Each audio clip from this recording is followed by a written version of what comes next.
Halo teman-teman, hari ini kita bakal ngobrolin sesuatu yang sadar atau nggak sadar, jadi fondasi cara kita berpikir setiap hari, logika deduktif. Yuk, kita bongkar bareng-bareng gimana caranya membangun argumen yang kokoh dan susah buat dibantah. Pernah nggak sih kalian bertanya-tanya gimana caranya kita bisa yakin 100% sama sebuah kesimpulan? Apa sih yang bikin sebuah argumen itu rasanya mutlak, bener-bener nggak bisa disangkal? Nah, pertanyaan ini yang bakal kita coba jawab sama-sama. Coba deh, kita mulai dari contoh yang gampang banget ini. Perhatiin argumen yang ada di layar. Rasanya udah pasti benar kan? Hampir nggak ada celah buat menyanggahnya. Nah, inilah inti dari kekuatan penalaran deduktif yang bakal kita kulik lebih dalam. Biar pembahasannya runut dan gampang diikuti, ini dia peta jalan kita. Kita mulai dari dasar-dasarnya dulu, terus kita lanjut ke dua tipe utamanya, yaitu silogisme kategoris dan hipotetis, dan nanti kita tutup dengan rangkuman singkat. Oke, udah siap? Mari kita langsung masuk ke bagian pertama. Kita bakal bangun pemahaman kita dari contoh simpel tadi, jadi sebuah konsep yang lebih utuh. Jadi, apa sih sebenarnya logika deduktif itu? Gampangnya, bayangin aja ini kayak penalaran dari atas ke bawah. Kita mulai dari sebuah aturan umum atau prinsip besar yang kita anggap benar. Ini kita sebut premis. Dari situ, kita tarik kesimpulan yang lebih spesifik. Kuncinya di sini adalah, kalau premis-premisnya benar, maka kesimpulannya dijamin 100% benar. Nah, ada 3 ciri khas yang bikin logika ini kuat banget. Pertama, dia itu analitis. Artinya kita nggak butuh data baru dari luar, cukup dengan menganalisis pernyataan yang udah ada. Kedua, tautologis. Ini istilah keren aja sih, artinya kesimpulannya itu sebenarnya udah ngumpet di dalam premisnya.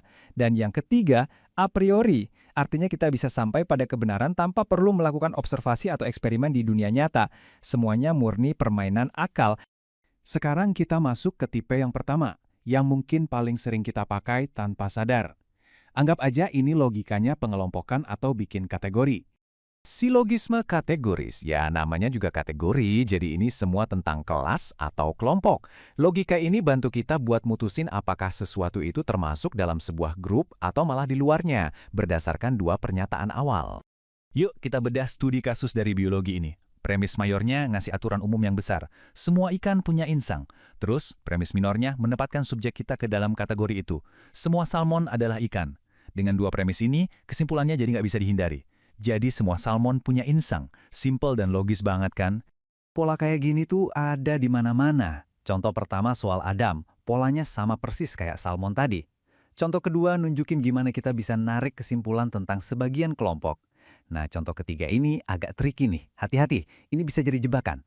Meskipun kesimpulannya kebetulan benar, argumennya secara logika nggak valid. Loh, kenapa? Karena premisnya cuma bilang kalau beo dan burung sama-sama punya sayap. Itu nggak otomatis membuktikan beo adalah bagian dari burung. Bisa aja ada hewan bersayap lain yang bukan burung.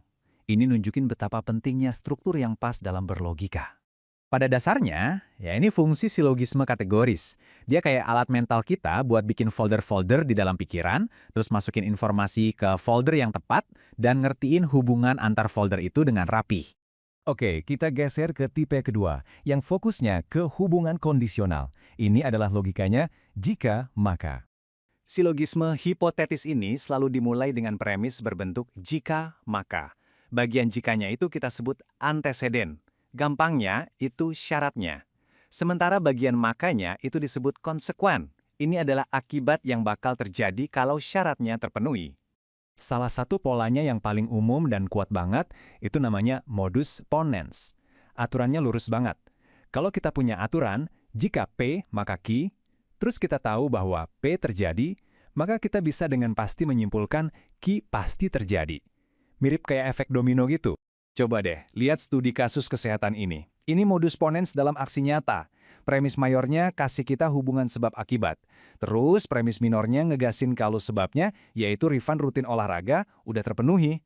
Ya udah, maka kesimpulan akibatnya, yaitu resiko penyakit jantung refund menurun, secara logis pasti ngikutin. Pola mikir kayak gini tuh berguna banget buat memprediksi hasil dari suatu tindakan. Contoh pertama dan kedua itu skenario sebab akibat yang sering kita pikirin. Nah, kalau contoh ketiga, itu bentuk abstrak dari aturan modus ponens itu sendiri yang jadi fondasi dari banyak argumen logis. Jadi, setiap kali kita nimbang-nimbang konsekuensi dari sebuah keputusan atau mencoba nebak apa yang bakal terjadi selanjutnya, sebenarnya kita itu lagi pakai logika hipotetis. Ini adalah alat fundamental buat perencanaan dan pemecahan masalah.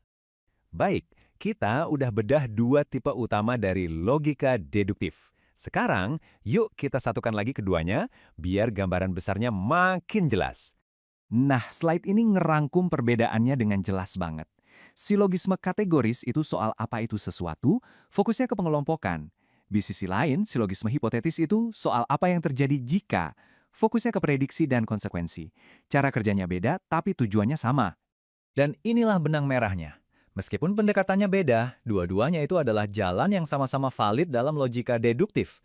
Dua-duanya adalah metode berpikir yang sistematis dan konsisten untuk bergerak dari hal yang kita udah tahu menuju sebuah kesimpulan baru yang kebenarannya dijamin. Jadi setelah kita ngerti dua alat berpikir ini, pertanyaannya buat kalian. Saat lagi menganalisis informasi, bikin rencana, atau bahkan mungkin pas debat sama temen nanti, di mana kalian akan menggunakan kekuatan penalaran deduktif hari ini?